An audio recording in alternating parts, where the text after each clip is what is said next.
राम भाइयों, आपने देखा कि अभी 50 देशों का युद्ध चल रहा है, भीषण युद्ध। ये कोई आपसी सैन्य युद्ध नहीं है। आप सभी को मालूम होगा कि सैन्य युद्ध, लेकिन वो नहीं है।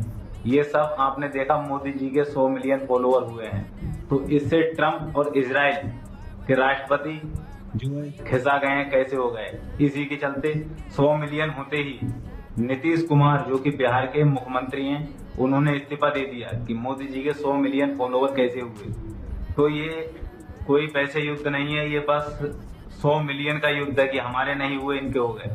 और अभी UK07 राइडर, जिन्होंने 100 मिलियन होते ही खुद को डिप्रेशन में पहुंचा दिया कि मैं इतनी मेहनत कर रहा हूं, मेरे 100 मिलियन नहीं हुए।